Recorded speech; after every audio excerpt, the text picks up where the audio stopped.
Welcome to Blake Street Banter, Road to Blake Street Banter, where one of us knows what the word banter means. The other two are just along for the ride, and the other one's in a little box in the corner. Everybody say, hi, Isaac. Hi, Isaac. Tyler, what's up? How's it going? Lewis, how you doing? Pretty awful, but you were on vacation, so how was your weekend without Rockies baseball?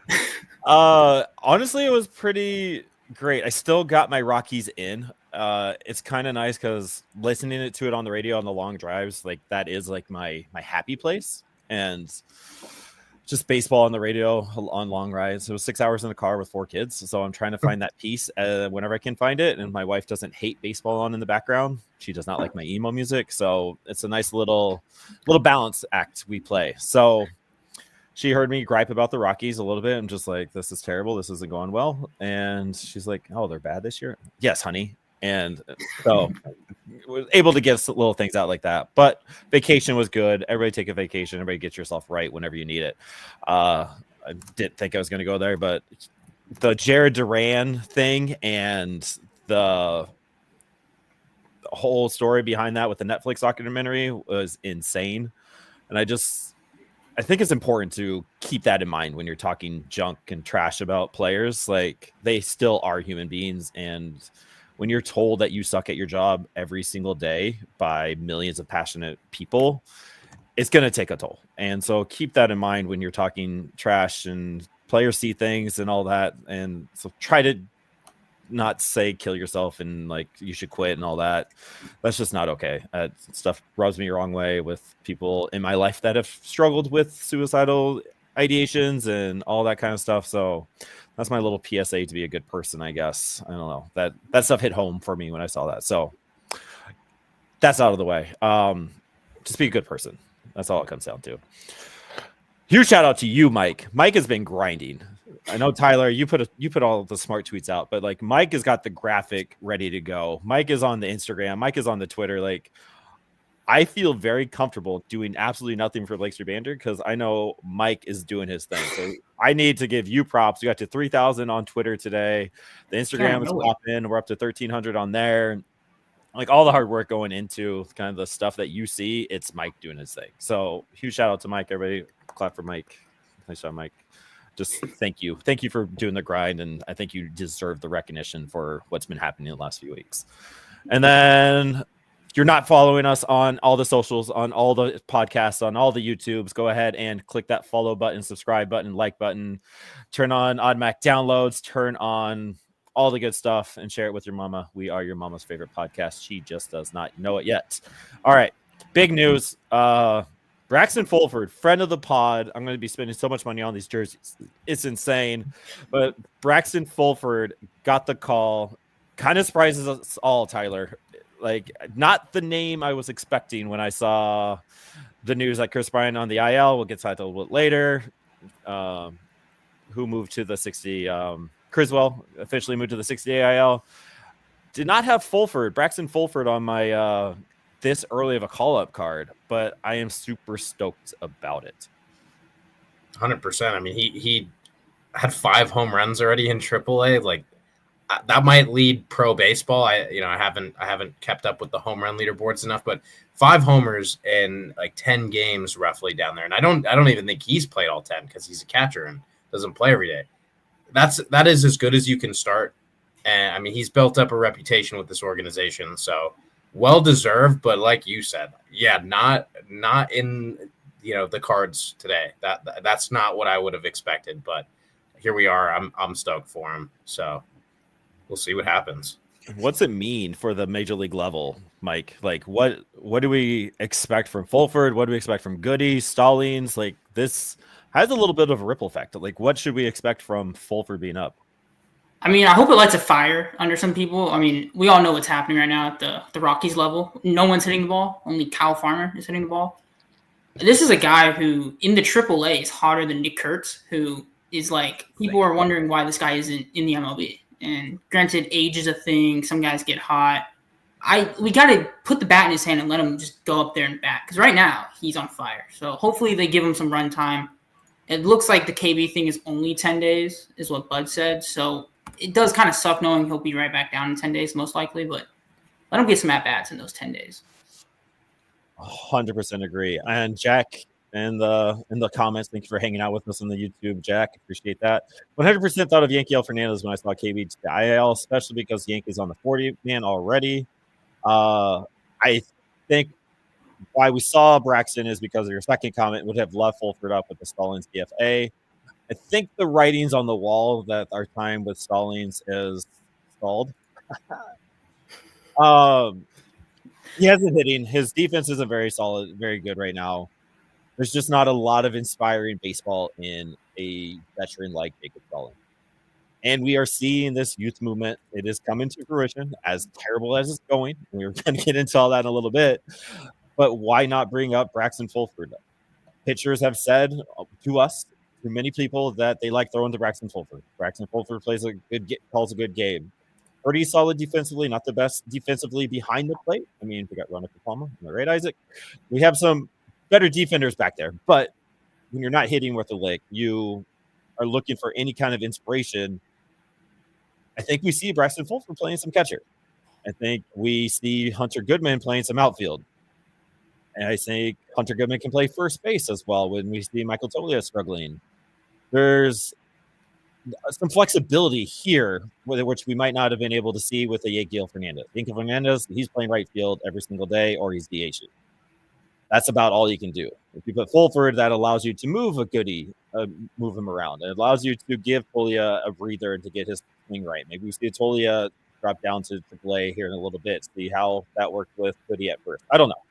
I just think there's some good stuff that Fulford allows to happen, and I'm here for it.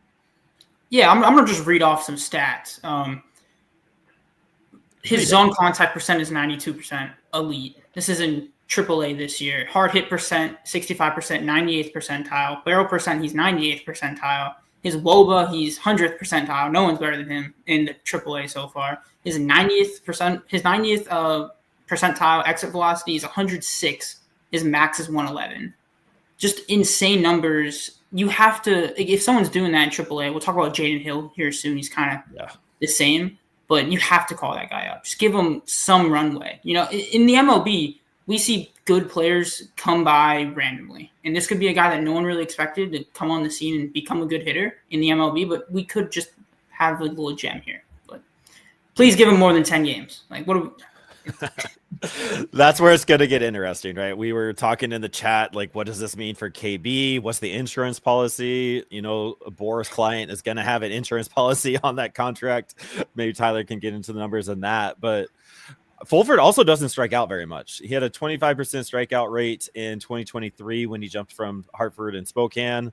Spent that time there. Last year, he struck out 95 times in 378 plate appearances. It's right around the 27 percentile or percent mark. Quick math. I mean, 25% is kind of like a godsend at this point with where the Rockies are in the strikeout rates. When we're seeing 37% from Veen and Beck, and the entire squad, I think, is striking out like, 32%. It's insane. So you're bringing a good bat-to-ball skill player with some pop, which... I don't know. It's part of his game. Hasn't been recognized by anybody else except for us. I don't know. We've been high on him mainly because he's a friend of the pod, but like there is some part of his game that is going to translate to a big league catcher. I know a few years ago we were talking about get ready for the Drew Romo and the Braxton Fulford train because it's coming in hot. That was before Hunter Goodman. They decided Hunter Goodman's a catcher again. So like. He's been doing this for a while, and the fact that they did this and didn't pull a Willie McIver thing is absolutely mind-blowing. I don't know, Tyler. Is this a shift in, I don't know, mentality? Like, I don't know. I hate the Rockies right now, but I love them right now because they're giving a dude a chance when they haven't given dudes chances. And I mean, a big thing to note here is like it was not by necessity. We talked about Stallings is here, Goodman is here. There was no need to make this move. Like he wasn't on the 40-man as we've been talking about. So it wasn't like you're just drawing a guy up who's here and ready. They went out of their way to make this move, and it's a guy that a little under the radar. So yeah, there is something different here with this. I think with Drew Romo being injured and probably at least a few weeks away from being in contention even for a roster spot. They probably wanted to spice up the catcher spot. I think with Hunter Goodman, there's going to be growing pains behind the plate. He's scuffled with the bat a little bit too. So really just that whole catcher spot kind of needed some revamp right now. And Fulford is the most deserving guy. So yeah, Willie MacGyver comes to mind. And it's a little unfortunate he never got this nod, but we gotta be pumped for Braxton instead. Like, yeah, not the type. This is kind of like a Coco Montez type of call up though as well. And then like we said, hopefully goes a little bit longer than a relationship like that. Yes. Yeah, we see Coco with the Rays right now. He had like an RBI double yesterday. But to kind of more on your point, if he doesn't get caught up here, it does send just like a negative message because you really can't bat better than he has, right? Just the laws of baseball don't really allow it. And if you don't call this guy up, what does that send to like the locker room? It's a terrible thing to put through the minds of these young players. Yeah, there's a whole mental capacity to it too. Like I have another theory that I didn't tell you off air, that I kind of have another theory that is going along with my other theory that I'll give a little bit that relates to RP's question in the chat. Thank you, RP. This might be your first time hanging out. Your new name to me. I don't know if I missed you last week, but how is Buddy still the manager? Honestly, please give us an answer. We're going to get into our Rocky a little bit before we get into the minors. He knows something about a little bit. He has some dirt. Who, RP? Or me? No, Buddy. Buddy has. Oh, Buddy. But Goodman is a DH only, no arm behind the plate. I disagree, but we'll just leave it at that. Goodman's got a cannon. So Goodman or Braxton Fulford is up. I wonder, put the over and under at 4.5 games behind the plate. Just appearing, not necessarily starting. Are you taking the over or under on it? Assuming the 10-day IL with KB is actually 10 days. We're going under, Mike. 4.5. I'm sorry. Just appearing. 4.5 over under. Tyler, what's your guess? I'll go. Sadly, I'm going to go under this stint at least. Yeah. I think that that 10 days for KB is looming. Stallings and Goodman are here, so this is a nice cup of coffee though. And also, he's not going to play today. There's probably an off day, so it's really 8 games. Really, he's not going to start half the games. He's more than half. So yeah. They're playing. I can see him, Buddy, giving him the little taste at the end of a game or something. I don't know. We'll see. I think it should be illegal though to call someone up and not play him. So if that happens, I'll be really upset if he doesn't even get game time. Oh yeah, then we're I'd make that like a then tune in next Monday if we haven't seen Braxton Fulford in a game, because we might have some hot takes ready to go there. Dari, Bud having dirt on the org, that would explain everything. Yes, thank you for hanging out. Long time Twitter follower there. We can answer this question. RP, full of questions tonight. Appreciate you. How long until we see Agnos? I think this is a good question. I don't know his numbers right now. I'll start stalling while you guys start looking. But with Jaden Hill doing Jaden Hill things, I have never in my entire life seen a negative FIP ever. I had to look up the formula to make sure it made sense that it was negative. And you get ×2 with Ks minus blocks or something crazy like that. And 13 strikeouts out of 17 outs or something ridiculous. We posted it on our Twitter earlier with the cool chart and stuff. Thank you, TJ Stats, for that. Definitely Hill's next. And Hill is out to prove a point. And he is one of those guys where I feel like Veen, he's going to come out on fire, in which we've seen Veen with some electricity, right? Hill's going to match that on the mound. So he's definitely next. Agnos, I don't know. Do you have any stats to prove if we suggest to see if we have Agnos ready to go, either one of you? Yeah, I mean, he's a 41% strikeout guy, right? I don't think he's walked anyone yet. Ground ball rate is at 66%, which is 96th percentile, and I'm just listing off stats, but that's going to play out cores. He has 4 pitches that I like, which is weird for a guy in the bullpen have 4 pitches that I like. But realistically, his fastball is probably his best, and it sits 96, 97. I don't think he's the first guy up because Jaden Hill is MLB ready, proven basically already. But give it a couple months and Agnos will be interesting. I mean, I really like the security that Agnos brings you. Game in, game out, he's going to be a lot more consistent Jaden Hill has the upside to be a closer, like a true closer. I think Agnos maybe too, but Jaden Hill, it's like you see the stuff, that's a closer. With Agnos, it's a lot more of the other things besides his stuff that makes him a possible late inning reliever. And that's the type of thing he's gonna be able to hit the ground running versus what he saw last year. Jaden Hill had some struggles at the big league level, but right now he's on a sprint to the big leagues right now. Yeah, what he's doing on the moon in the PCL is pretty impressive. Like 0 walks for Jaden Hill stuff is insane. And the Agnos strikes all day. So yeah, I think Agnos could be a guy that could give you like 2 innings of work, like twice a week, and that's a perfect role. That's a lot of value there. Yes, 100% agree. So I think we see him. We see him after Hill. I'll put it. Let's say late May. We see Zach Agnos. Yeah. Goodman has a cannon. I told you, RP, or who is it? Jack or RP? RP. Goodman is ranked 18th amongst MLB catchers in terms of arm strength. So, boom, I was right. Thank you for hanging out. Thank you, Mike Jr., for doing the stat lookup in the background. Who's next? What's next on our rundown? Zac Veen. Zac Veen here, just lighting the world on fire. Kind of. We traded Jordan Beck for Zac Veen, and they're exactly the same exact player. I think their batting average is like 10 points difference. Their OBP is exactly the same. The strikeouts is exactly the same. It's the same player. But there's something about a Zac Veen energy that I am 100% here for. There is a world where we see both Jordan Beck and Zac Veen in the corners with Doyle in the middle. That is happening sometime soon. I guarantee it. But so far, again, not watching any Rockies games this past week, vacation. And when I vacate hard.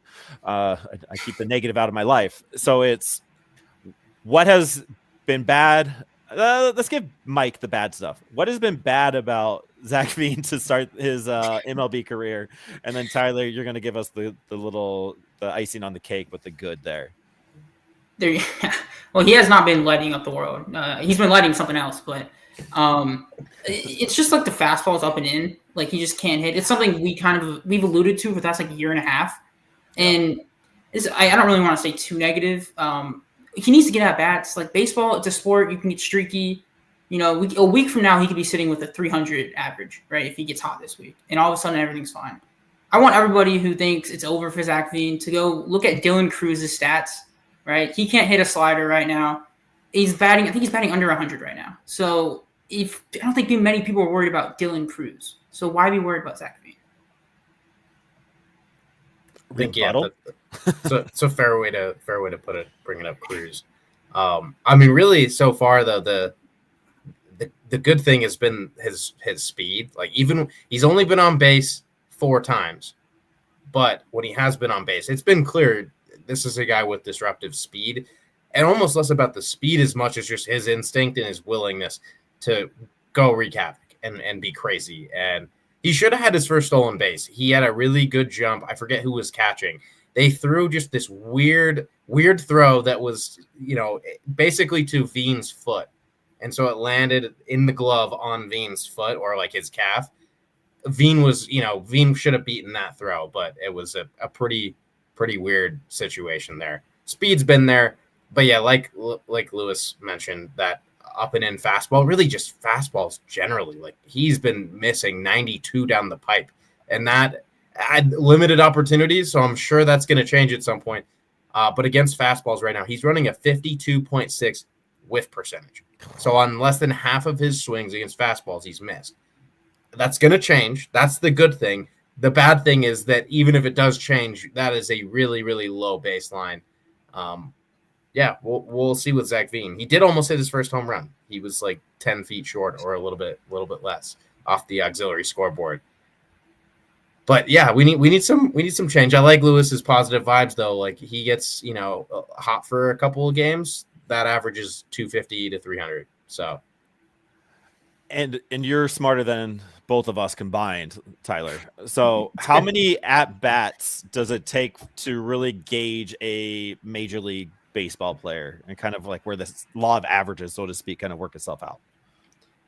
Yeah, I mean, I guess depending on what you're really trying to look for. like this, like stat wise, you probably want 100 to like 120, but just to gauge a guy's comfort, I think more like 50 gives you like a really good picture. Like a lot can change after that, but 50 is if they've been consistent at bats, I think you can tell where a guy is at. And I mean, that doesn't mean that's who the player is, but we're not quite at the point where it's like, all right, this is Zac Veen.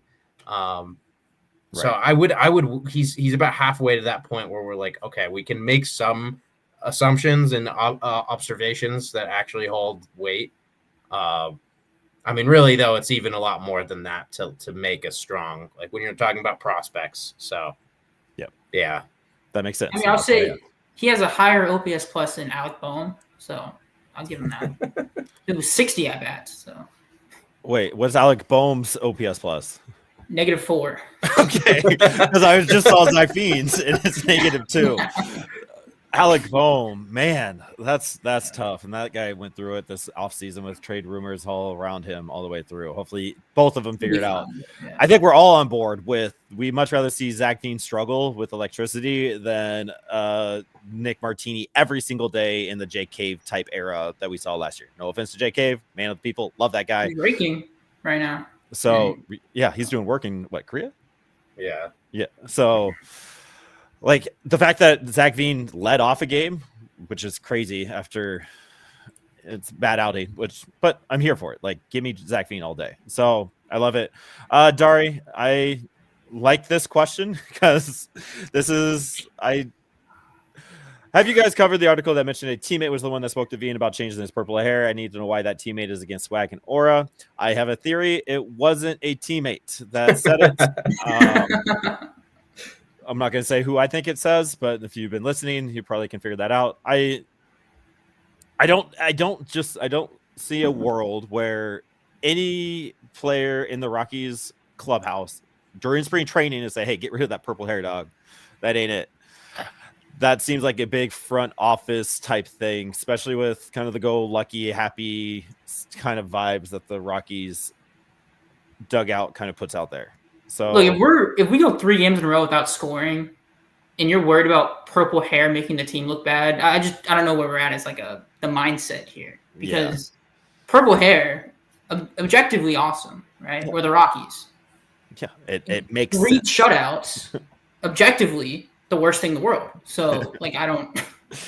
Granted, the purple hair was in spring training, but yeah. And I saw the Pete Crow and Armstrong, like he kept it. Pete Crow he's shaven. It's gone. I think once the major league season started, Pete Crow got rid of it too.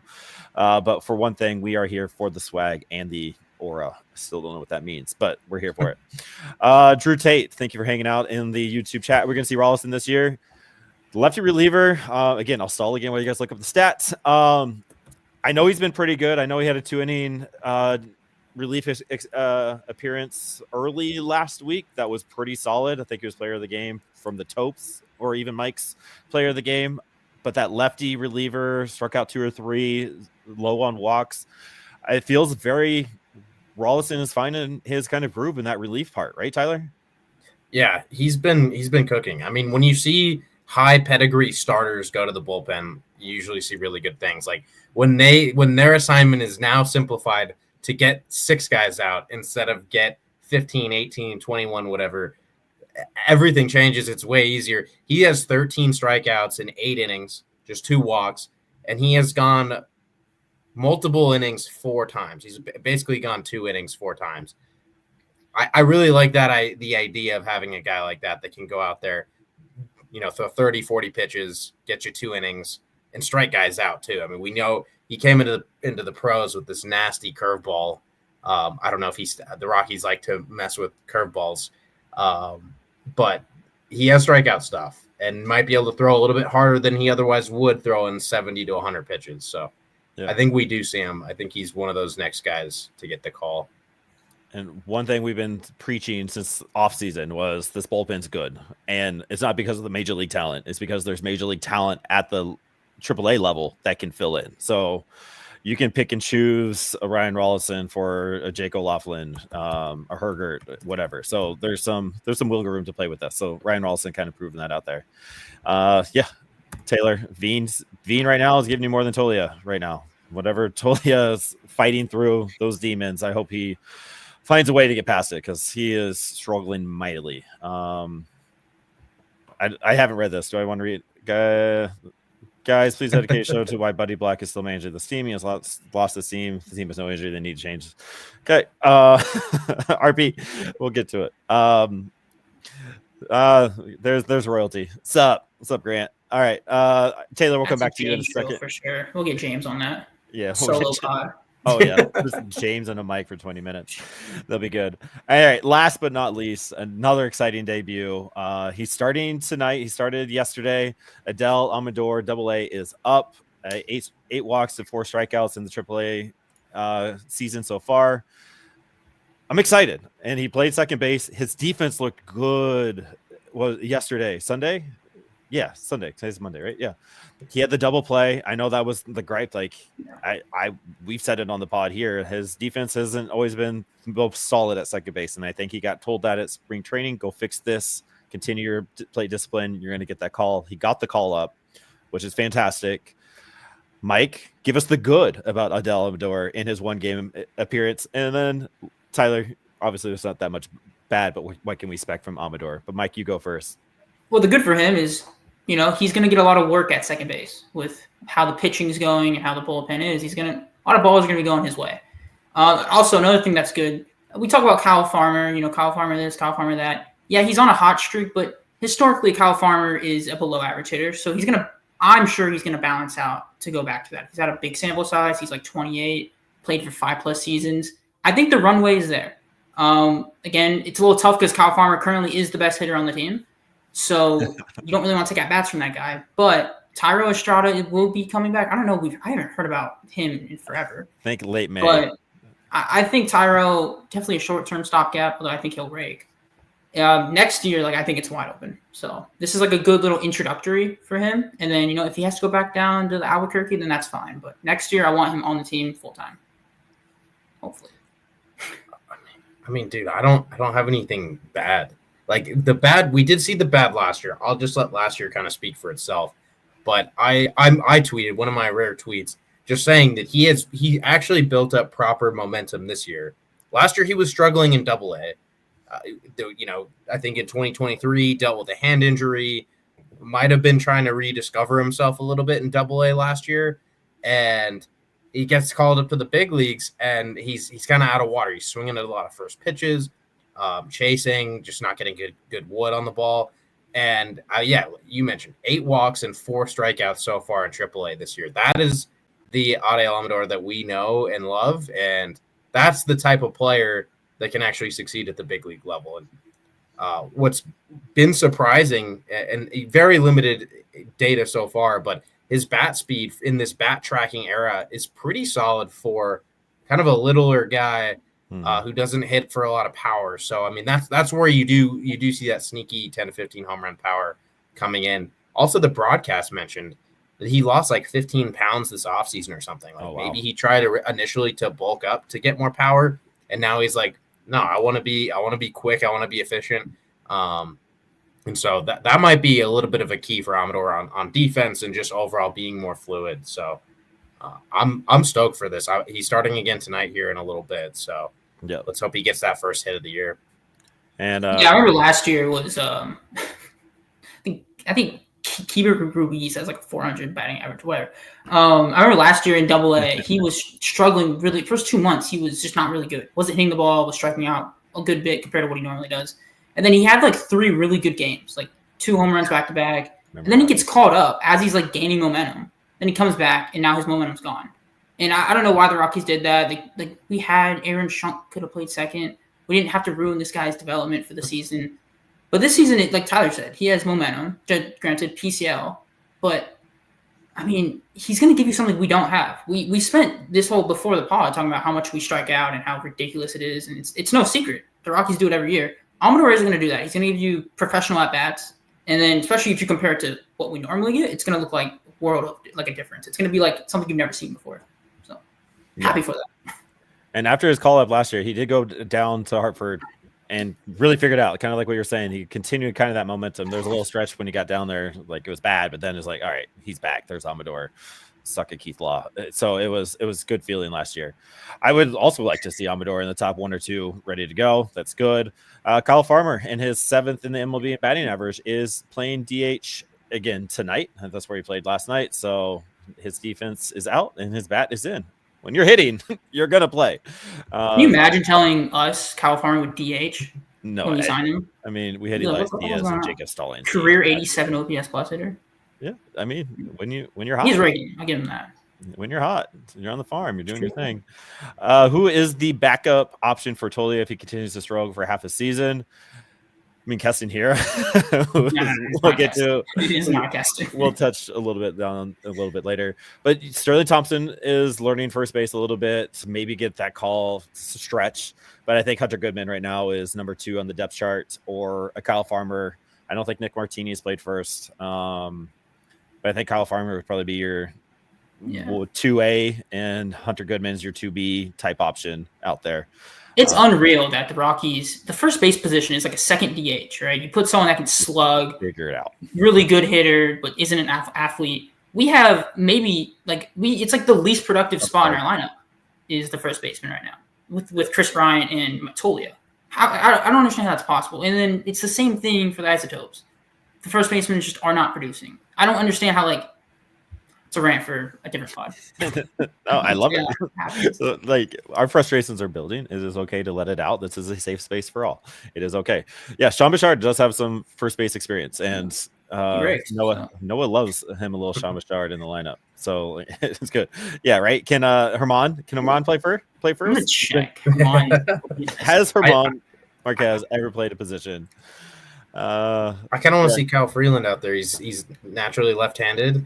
Yeah, I think that'll help out a little bit. Yeah, I think he can get that Tolia stretch. I mean, Agnos was a 2-way player, so he could definitely do it. Yeah, Taylor, I completely agree. DH should have been an advantage for Coors Field, Rockies coming over, but again, whatever's happened over the last 5-6 years with the hitting has just been abysmal. It's bad. Herman was a better hitter than our first baseman were this year, and it's not even close. It's like 200 OPS points, or 150. So. Michael Tolia will figure it out. This is the pickup time. Tolia, give him 5 more bad games, and then it's going to happen. He's going to. That's true. I will say, he's going to get hot. Law of averages, right? With a guy like Tolia, it just takes 1 week with 3 home runs, and all of a sudden you're looking at it and you're going, "All right, that's not bad." Yeah. And he can do that. So the season, and if they're playing bad baseball around, why not save those home runs for when they need it? Let's save them all hot together. Season. Yeah, break the record. Figure it out. Sean, thank you for hanging out. Go Goats! Hope you're enjoying those cars and the stickers and the seeds. Thank you for being a friend of the pod, doing your thing. Brian, another royalty. Thank you for hanging out with us. 3000K on the Twitter. Absolutely. Tate, we will get to the Jordan Beck piece in a little bit. Let's see. That covers all of our big 3. 30 minutes on our big 3, but that was fun. I'm enjoying it. I'm having a fun time talking our guys, our prospects getting to the majors. Finally, the road to Blake Street has hit 20th and Blake, and it's kind of cool. It's kind of fun. Let's everybody take a deep breath. Enjoy this moment. This moment will never happen again. We got Isaac Mike Jr. making his pod debut. I know he was on the draft pod a little bit last year, but he is here doing his thing. Helped with the videos, with the tool series. If you haven't checked that out on our YouTube, go do it. That was Mike Jr.'s idea, Isaac's idea. He handled it. He did the planning, all of that kind of stuff. You want ACO? Got you. DSL? He got you. Fresno? He's your man. So he's here to give us some small minor league transactions across the Rockies farm, and he's here to give us those names and who they are and what they're about. Do your thing. Yeah, the first guy that the Rockies signed earlier in the offseason was Clayton Gray. He spent 2024 with Austin Peay State University. There he hit 380. He had a 450 OBP, and he looked like he's a guy that can play at the next level after college.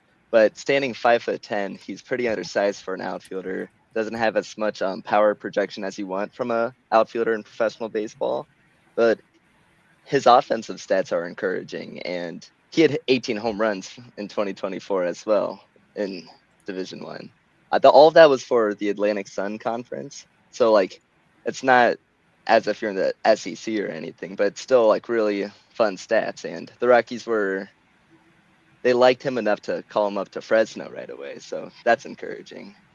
The second guy the Rockies signed just the other day was Daniel McElveny.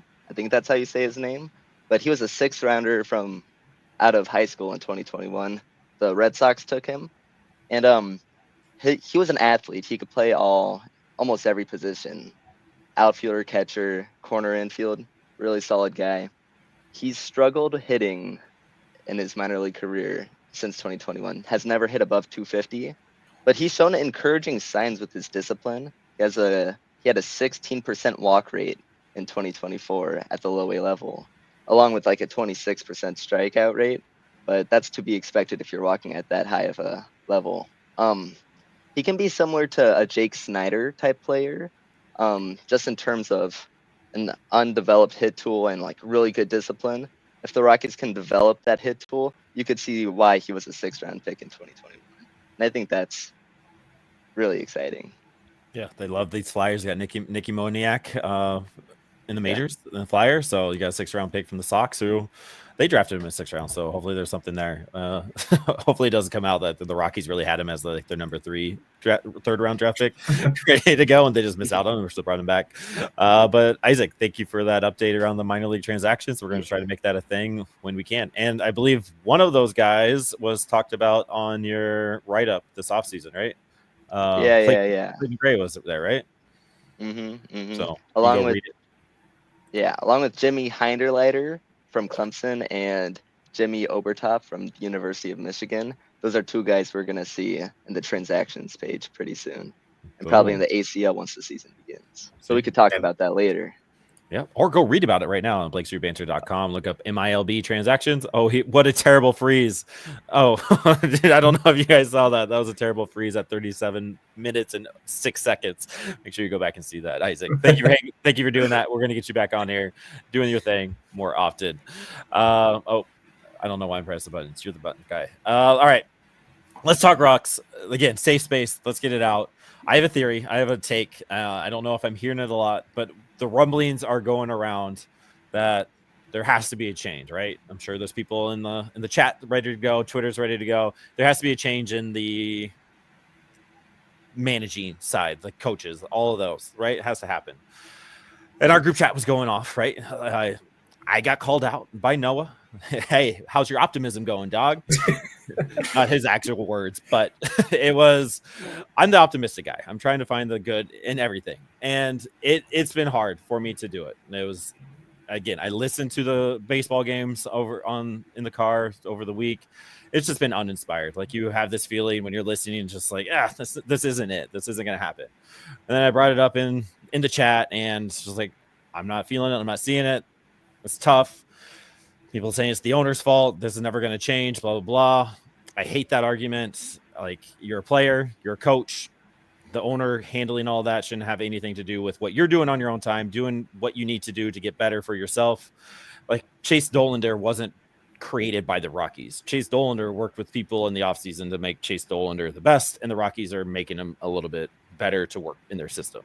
I think you can say that about every single player. Every single player has their own work ethic, their own swing coach, their own blah, blah, blah. I mean, you see golfers changing their swing coaches every week, ready to go. Like Tiger Woods is on like his 50th swing coach. It's insane. So thinking like the coaches are in charge of the strikeout rates, the walk rates, all of this. It's a little tough to take in and all that. And it's the owner's fault. Owners, again, I don't believe the ownership is telling me, the player, anything to not feel energetic or hyped up about being a ball player, right? It's a culture problem. There's 100% a culture problem, and I believe it starts with the man, Bud Black. Respect the guy, baseball IQ out the wazoo. Appreciate all the time has spent in the league doing his thing, but it's hard to build a culture when you've lost 100 games under the same management, under the same coaching philosophy across the board. No matter, even if you are in control of your own stuff, it is hard to believe in that coach and their people to get you past that 100 loss game, right? If I'm Rymack, if I'm Chuck Black over the last 15 seasons, if I'm, who's another veteran, Kyle Freeland coming in, and I'm seeing Bud Black, my manager in spring training again after back-to-back 100 loss seasons, I'm going to feel a little uninspired for what this team is going to be coming in. That culture is built by the coaches. That culture is built around the front office. And maybe this is where the ownership comes into play. Like, he's the one pulling the strings and who goes here and who goes there. But it starts with Bud Black and the culture he's built. Are we seeing this development as we cover the minor leagues all the way from the Fresno to here? And we see this development, and all of a sudden it gets stalled at the major league level. It just hits a wall. It's like people can't break through it. Is that because the culture at the major league level is like, hey, we don't really want this kid here. We're going to see what he is at the major league level rather than build him up to be a major leaguer ready to go?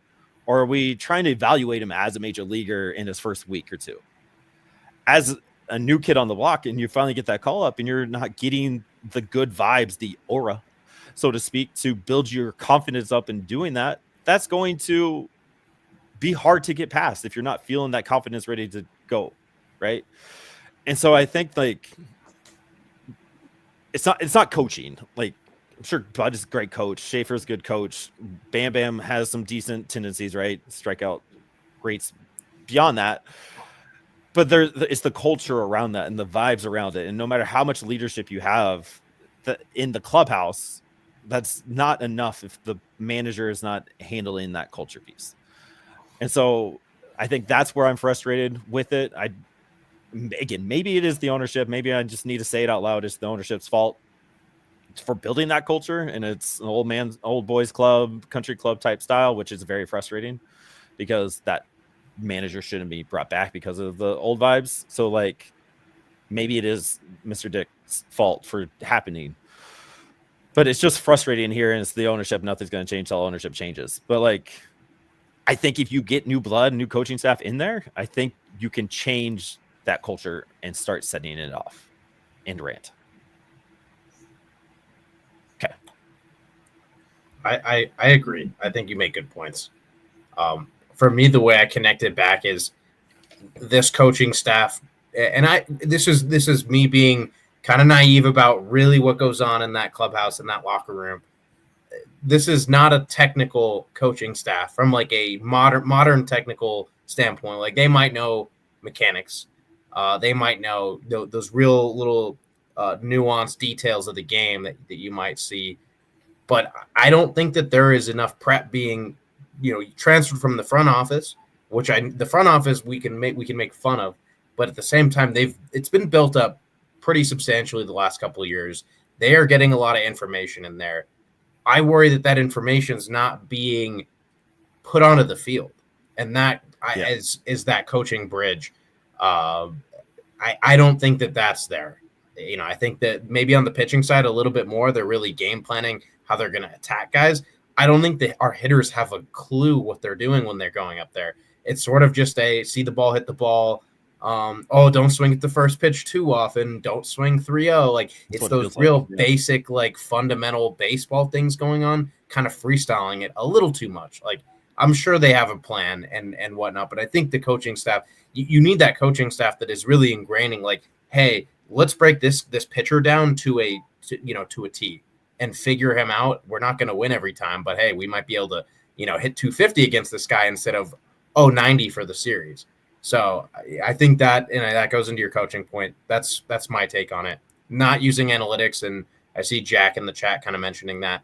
Not using analytics and not preparing, at the level that other teams in the league are. Yeah. Yeah. And I didn't realize how analytics work. And again, I watched the first episode of the Red Sox documentary on Netflix. Fantastic first episode.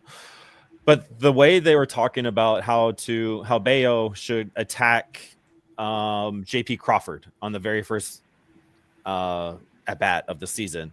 It's like fastball's up and in, and then if you need to get him out, go ahead and throw a change up, down and away. Like, I didn't think about like that's what analytics are. Like, all right, this guy just can't hit the fastball, throw it up in it, high heat.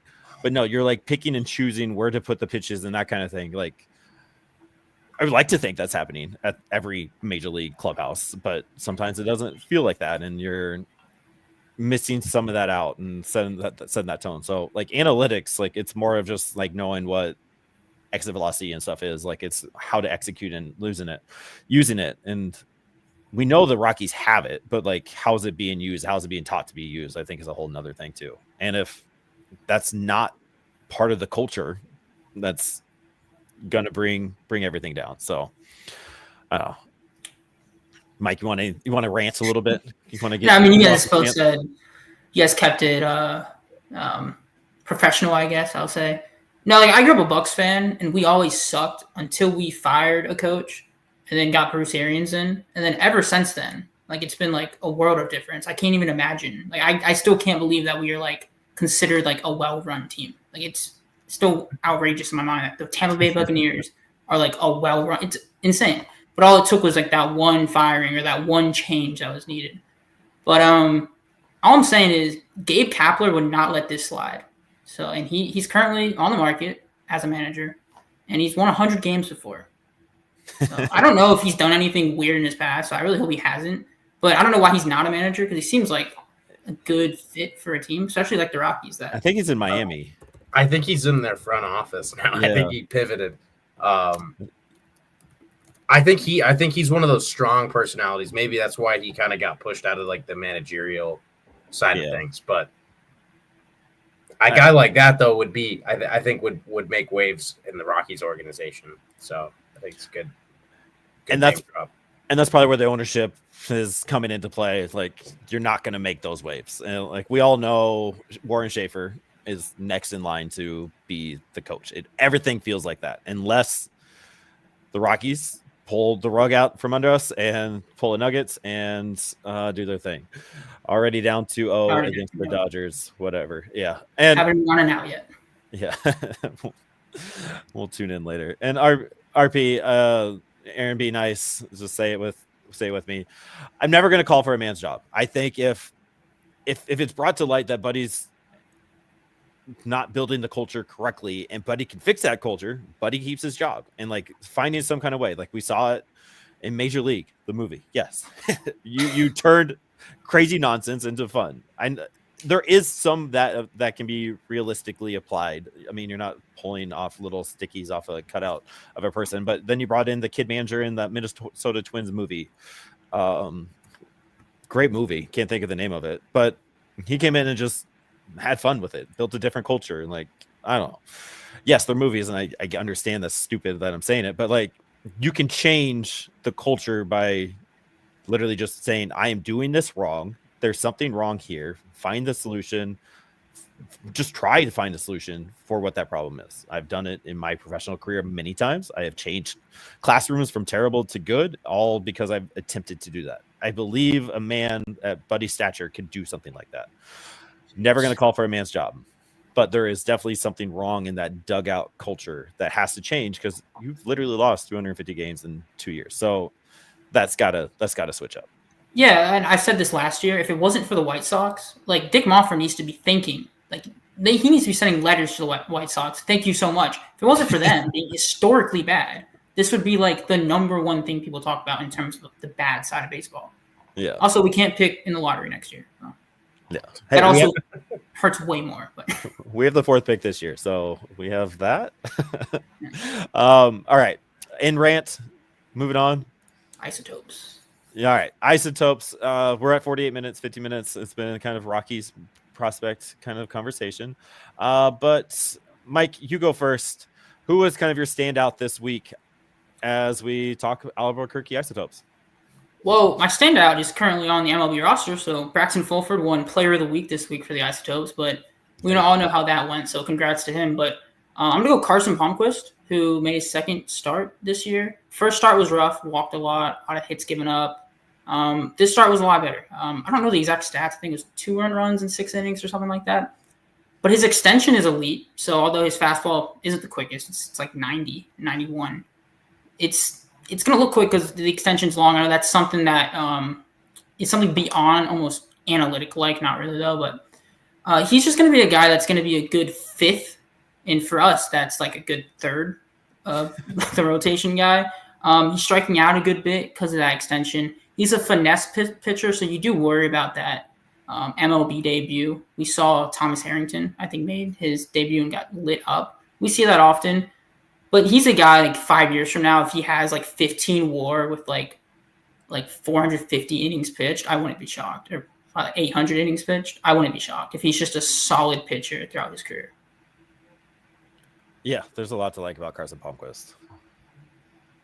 Yeah, I mean, it seems like he's getting his arm back a little bit more. Like last year when he got to AAA, kind of gassed.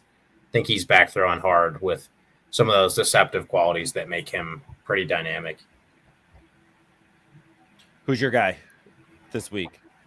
I'll go with Juan Mejia. He bounced back after a rough start. 5 scoreless innings, 8 strikeouts. We were a little bit worried that coming into the season, he's on ice, not necessarily thin ice yet, but that is the type of week that'll get you back in good favor, get you momentum again. So Juan Mejia, a guy that I was raving about in the offseason, he is maybe hitting his stride now and on his way to a big league debut in the next couple months. Does he get his control under control, the command under control? That's what we're watching, right? Like it has to be locked in. Bradley Blalock made a start. It was only 2 innings. It's 45 pitches. Don't know what that means. Those seem 45 pitches seems like reliever number to me. Long reliever. We're here for the long reliever.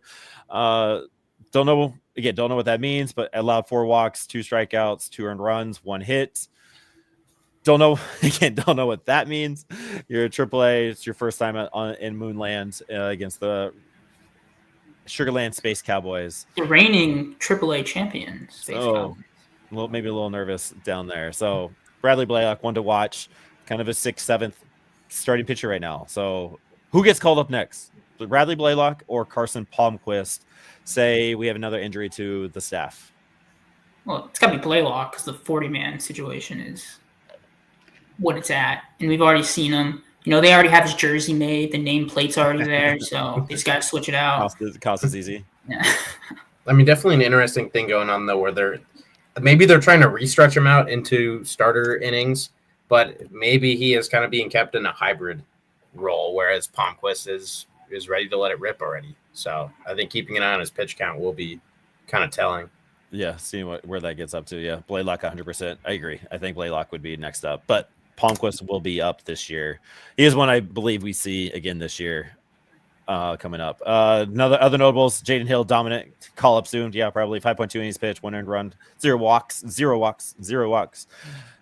you guys in the back, 13 strikeouts in those 5.2. Austin Nola is back. He's activated. Might be another sign on the wall. Jacob Stallings' run might be out if they need a veteran catcher. Don't know. Just might be a thing. Julio Carreras has moved to the developmental list. It usually happens when they don't really know what to do with you, which is a little concerning. Maybe we see him again since Amador has been up, but Owen Miller and Ryan Ritter kind of man in the middle down there. And Diego Castillo made his debut, another name that we're watching out. And then somebody that you're disappointed in, Mike, is Keston Hero. Yeah, dude, I was promised 1,000 OPS, a home run every week. It's brutal right now. Him and Owen Miller both. The first baseman, I'm telling you guys, it's like a thing in this org that the first baseman don't hit. Zach Gutkoska would have had 4 home runs by now. Yes, he would have. Or 20. I mean, that guy. No hits in 10Ks this week, and it's the PCL. That's really bad. But it's also Keston, so I'm sure by the end of the year he'll have like a 900 OPS. Apparently, it was a joke last year. He did so good against I think it was Rio Grande Valley Park, whatever the home stadium is for Albuquerque. He was so good there. They joked that last year. They were like, oh, if Keston played a full season here, he would have like 100 home runs. And now he's here, and I feel like I was lied to. It's not the Rockies pitching stuff, which is tough. Testing Hero is tough. If you are in Albuquerque and going to a game this week, Jackie Robinson Day is tomorrow. Go hang out, celebrate Jackie Robinson. The Oat Milkers are debuting on Friday. The one time a year, every team becomes the Oat Milkers, and that is happening on Friday. And then Duke City is making its debut on Saturday. The new rebrand. Go check out that article on BlakeStreetBanter.com. Luke is going to be there doing the Duke City rehash. I got a question for you, Aaron. What? Do you like rain? No. No. Okay. Well, too bad. Hartford had I think it was 3 rainouts or 2 rainouts and then 1 questionable one. So I don't know if you want to jump on to Hartford, but a weird week in Hartford. I thought you were going to tell me it's going to be raining in Albuquerque. No, to Hartford. Yeah. They only played 5 of the 6. And did I see that correctly? That some of their doubleheaders, one of the games got rained out, I think was even a thing. No, both their doubleheaders are played. Okay. It was just the way it looked. It was formatted on the website. Yeah. So the Hartford Gargos went 3-2 last week. Usually play 6. Didn't happen because of the rain. It was a little crazy. Didn't know what was going on. But Dion Jorge is back? Question mark? I mean, yeah, last year was weird. He was a below average hitter in the Northwest League, and power wasn't there. 2 home runs. They're on back-to-back at-bats. The power has been the question his whole career, but right now he looks like the best hitter in Double-A, which is a jump from high A, a big jump. He's weird. He's a weird fit for the system because we have Tovar at short, and he definitely isn't good enough defensively for short. Second, though, we run into like the Estrada. He has an option for next year. Amador's there, so it's definitely weird. We could draft a guy at middle infield. We've already seen a lot of mocks like that. So I don't know where he fits in, but I had this guy at 40 in the prospect rankings, and I was just wrong. Like, he's definitely better than that. Even if this is just a hot start, if he's like half of this, then I'm still wrong. Yeah, I saw somewhere he added like 30-40 pounds of muscle this offseason, which is just insane. But he's on his Instagram, he has his shirt off quite a bit, and he's jacked. Like, he's looking swole. It's insane. And there might have been a little bit of the new Papa stuff last year, being away from family, that could have been playing into the mental part of it. I don't know if we talked enough about that last year, but maybe he's just in a better place, got the strength going, and he looks good right now. Hopefully he's pushing for him to, hey, Rockies, find a spot for me. So kind of like what we're seeing Ryan Ritter do up in Albuquerque. And then Tyler, talk about your boy. Yeah, two really solid starts to kick off the year, and got to keep the context in mind that still being built back up into game action. So these, he's not out there trying to throw 80 pitches, 100 pitches. These are shorter. He's gotten 4 innings in each start. He's up to 8 total, 8 strikeouts, a 2.25 ERA, and 0.75 WHIP across those 2 starts. That velocity is still coming back a little bit, but I mean, we saw him in spring training. He's carrying it over. 4s and 94, 95 is really where we're seeing Gabe Hughes. Super physical guy out there. Like, he's getting really down the mound. We got a lot to talk about with Gabe Hughes down the stretch of the season. Like, got to watch each and every start diligently because he's someone who might be making starts in August or September. That was going to be my question. Do we see Gabe Hughes in a major league uniform? Yeah, I think so. He's going to be added to the 40-man in the offseason. So I think he's a guy that if he's pitching well enough, you just kickstart that experiment. Otherwise, he'll be that guy sitting on the 40-man early next season and waiting for that opportunity to debut. So I say they just do it late in the season and rip the Band-Aid off. I think this time next year, he's exactly where Palmquist is. I think he's the same timeline. That's what I think will happen. Yeah, the TJ is the only reason I'm kind of leaning Lewis, not Tyler. I just feel like their kitty gloves might be on. You got to work him up. Don't give him too much. I don't know. But if he pitches like this, like, there's zero reason he doesn't get the call up in September. And I'm going to put the timeline more of a Dollander timeline than a Palmquist next year. So a little middle ground there. And neither one of you picked the minor league player of the week, pitcher of the week in the Eastern League, in Blake Adams. Blake Adams was lights out. Literally no hit through 5 in his first start this year, 11 strikeouts, just insane stuff. I didn't get to watch it. Were you able to watch, Mike? No. Okay. So I was upset though. I looked at it and I was like, wow, I missed a good one. Of course, of all the minor league baseball that you've watched this year, you missed the gym, so to speak. So we are literally looking at stat lines there, but just impressive stuff by Blake Adams, kind of an under the radar K-State alum type dude that we just need to keep an eye on. Benny, 6 strikeouts and 4 walks. It's a little bit better. Cole Carrick, 5 walks to 4 strikeouts, a 757 OPS to a 143 batting average. Some of these OPS to batting average in Hartford is insane. Let me read you GJ Hills. Love this man. 14 at bats, struck out 11 times, but homered in one of them. That works out itself into a 629 OPS. That was before Sunday, so I don't know what that did Sunday, but just insane stat line there from GJ. And then Matt Turner, yeah, your USA goalie got his save.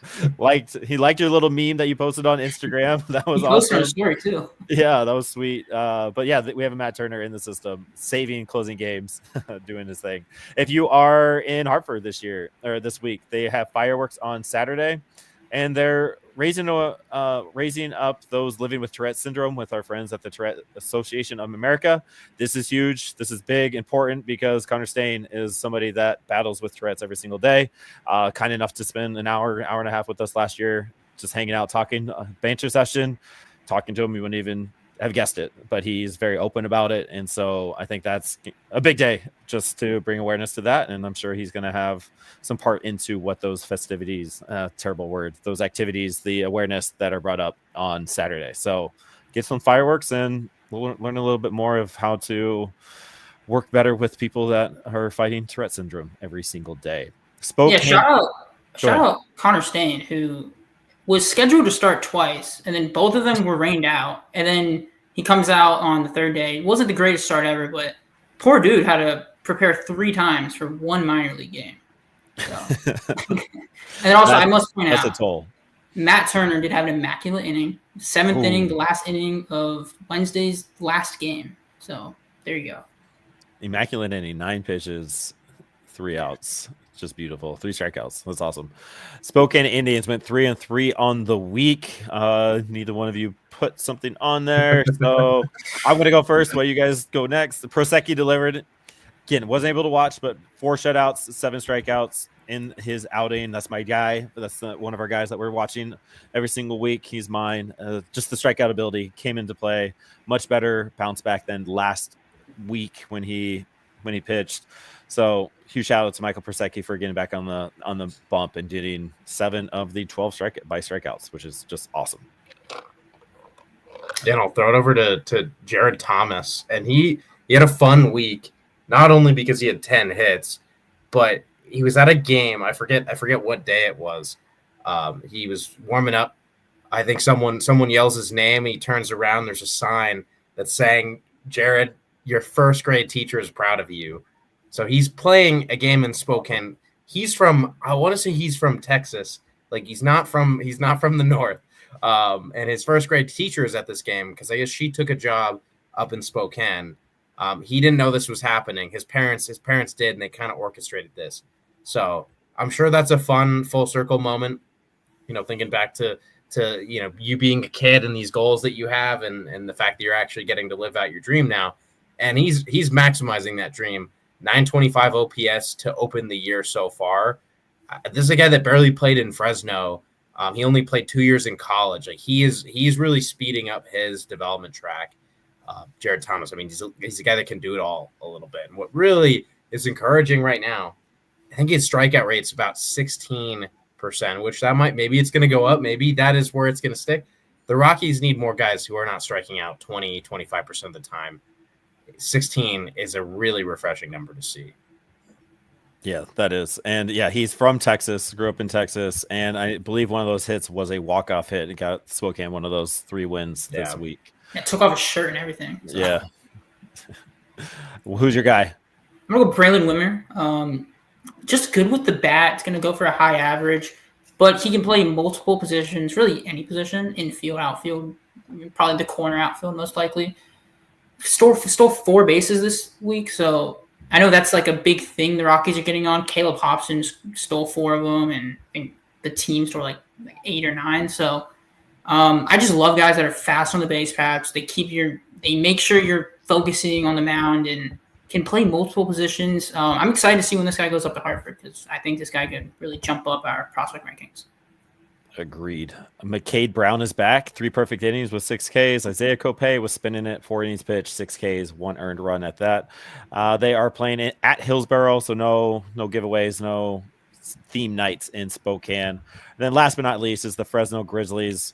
2-4 on the week. Their offense is still struggling a little bit, but Brody Brecht he's a machine. I just want to see him do the pitch count. I want to see the 6 innings. I'm sure that's going to get built up over the next 2 months or so, but 3.2 innings pitched, 1 earned run, 3 walks, 4 strikeouts. I'm going to assume one of you are going to talk about the other. One of the other guys is one of your guys. So who do you got, Tyler, in Fresno that kind of stood out to you? Yeah, I'll jump two bats right now. I mean, there's a couple guys that are, nothing crazy out of the realm of the ordinary, but this Fresno team needs an offensive jumpstart. And Carreras, the only home run for the week for Fresno, and oddly enough, it was his first pro home run. He played in the ACL all of last year. He's played in the DSL, had not hit a home run in the pros yet. Gets one in Fresno. And I just want to talk about the upside here a little bit. This is a speedy center fielder with good plate discipline. If he starts hitting home runs, that's a ball player. That's a ball player. And also bounce it to Blake Wright. He's one of the dudes that I'm, trying to flag plant this year, hoping that he breaks out. He had 6 hits this week. He's been a little slow out of the gate. Hasn't really gotten into that home run power that we know he has. He elevates the ball well. But 6 hits, that's a place to start in an offense that really hasn't given him any protection. I mean, no one in that lineup right now is getting protection because they're getting like 3 hits a game. They're a little bit like the Rockies down in the minor leagues. So hoping that this is that ball starting to roll, on the back of Blake Wright, Carreras, and then also Roynier Hernandez. He had 9 hits this week, and a guy with a really good pure hit tool. I know Isaac loves him. So yeah, those are the 3 guys really carrying the load for the offense. Yeah, I'm going to go LeBaron Johnson. That's my guy. One of the guys I'm watching this year, I'm big on this guy from Texas. I think it was a 4th, 5th round pick. His first start, 5 innings, 3 hits, 2 earned runs, 7 Ks, which is something you always want to see especially the lower level of the minors. You really want to see these guys like take control of at-bats and kind of embarrassing these guys. So it's just a guy I want to just point out. I'll make sure to tweet about it every time he's on the mound. So I'll let you guys know. Yeah, LeBaron Johnson mentioned. Oh yeah. We've been mentioning LeBaron Johnson for a year now. We love LeBaron. I think he brings a whole different tool set that we haven't seen for a while. Luke Taggart, friend of the pod, just can't catch a break. Has been placed on the 7-day IL. That absolutely sucks. Don't like it. And then we saw Robert Claus in a sling. Don't know what's going on, but probably a shoulder issue. I think I saw a shoulder somewhere, but we're trying to figure all that out best we can with the resources we have. But some injured folks down in the Fresno Grizzlies. And then if you are in Fresno area, they're playing like Elsinore Storm this week. The Zoo Day is on Friday, where I think they actually have like live animals over around on the corridor. So if you want to pet a snake or race a guinea pig, I'm sure they got you. And then halfway to Halloween is on Saturday. Very kid friendly day. You get a free bag, get to go hunt for Halloween candy. So huge shout out for Fresno putting something on like that. I don't see that up in Western Michigan games, so that's kind of fun there. And then last but not least, our guys. I talked about Prosecki. Veen is my guy, but I'm adding Aiden Longwell as my dude officially today as my minor league offensive player, since Zac Veen has got the call up and will be up there forever. Don't worry about it. 7 hits this past week, 840 OPS. Did go hitless on Saturday and Sunday, so we'll see how that translates into the start of the week. But a double, 3 walks to 2 strikeouts. The hit tool, the contact tool is still in play for the Mac Shin. That is Aiden Longwell. Huge shout out to him. Who are your guys, Tyler? Yeah, so I mentioned Blake Wright. That's one of the dudes. The 346 OBP this week. So yeah, waiting for that pop to show up, and when it does, I think he's gonna really carry the load for that offense. Yordi Vargas is my pitcher, and he's kind of doing the opposite of Gabe Hughes right now. We're seeing it with Jackson Cox also. These are guys who have to build very slowly back up from Tommy John. He gave up a home run in the first inning, also walked 2, and they said, all right, that's, you try again next week. They didn't want to let Vargas continue to labor. A lot of that comes down to a single inning pitch count, especially for a guy coming off Tommy John. You don't want him laboring out there throwing 30-plus pitches. So Yordy Vargas, slow start for him. I'm still excited about the season that he might be able to have as one of the more talented pitchers in the system. I mean, I don't know if you can name 5 pitchers in the system who have more raw talent than Yordy Vargas does, and we're getting some solid guys in the system. So Yordy Vargas, keep an eye out. Mike? Yeah, Andy Perez, keeps doing his thing, hitting singles, high average, hit a couple this week. Jose Torres is my last guy. Hit a 3-run bomb to, I don't know if it's on the socials, an 8-run inning. The only inning I didn't watch that day was that 14 innings of baseball. I watched 13. 8-run inning to complete the rally. Jose Torres was big on that. His glove is great. He's a fun guy to watch field. He's a guy that sneakily is continuing this hot streak, and hot streaks, you get to the point with a hot streak where it's like, okay, this is like a season thing. Like, this guy's just going to be like this. We're not there yet. We're not really close. But if Jose Torres can be like a 750 OPS guy in Hartford his first year, and then next year maybe go and half in Hartford or AAA, and then become an 800, 850 guy with this elite glove, that'll play in the MLB. It might not be soon, but it'll play. Yeah, that's MLB caliber. Might not be lights out, crazy, lighting the world on fire, but it's a doable thing.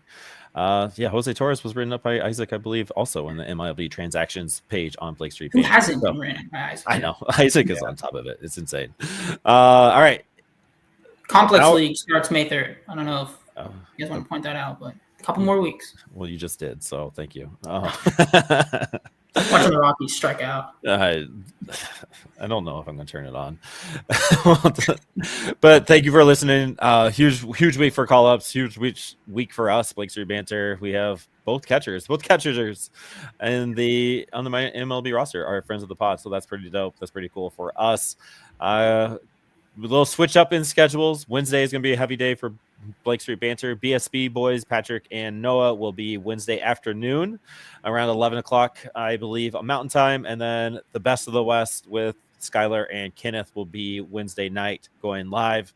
Should be fun. And then I think me and James are going to mess around and do a little fantasy catch up for the BSB Fantasy League sometime tomorrow. So check that out on our Twitter. I don't think we're going to put that on our YouTube, but just us talking ball and talking junk about how terrible everybody is at fantasy baseball. Kick your ass. Yeah, I didn't know there was a prize on the line, guys. Yeah, dude. I got talking to Grant. I got Grant Hankins. Expand the playoffs.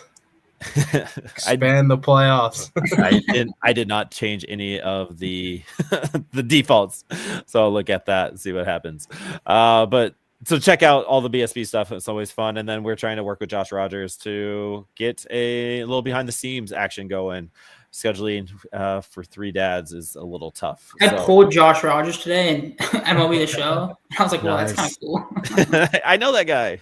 I worked with him. It's kind of fun. So, and continue to share it with your mama and everybody else that is a fan of the Rockies and the farm system. We are here to cover you the best that we can. As always, go Rocks, minor league affiliates. Woo!